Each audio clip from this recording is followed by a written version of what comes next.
ரொம்ப ஸ்லோவாக 3 போன வச்சுங்க கை தாண்டா வலிக்குது.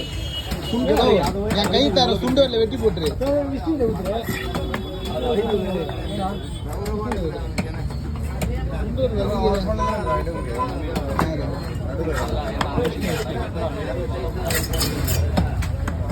சொல்லலாம் அது உள்ள ஒரு மீனடா உடல்ல இருந்து இப்போ ஒரு மீன் எடுத்துக்கா முறிய மீன் 1 கிலோ மீன் அது 1 கிலோ 100 கிராம் 150 கிராம் இருக்கும் 100 கிராம் மேல இருக்கும் காது குத்து போறது மாசம் என்ன குழம்புக்கு குழம்புக்கு 120 தனியா போட்டுருவா குழம்புக்கு துணி போட்டுறியா தனியா அப்படி போட்டா நீ குழம்பு நிக்கா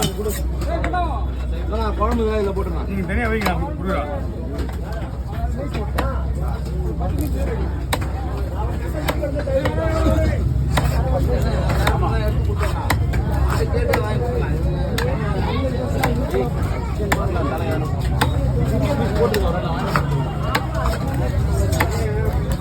சிங்கர் பீஸ்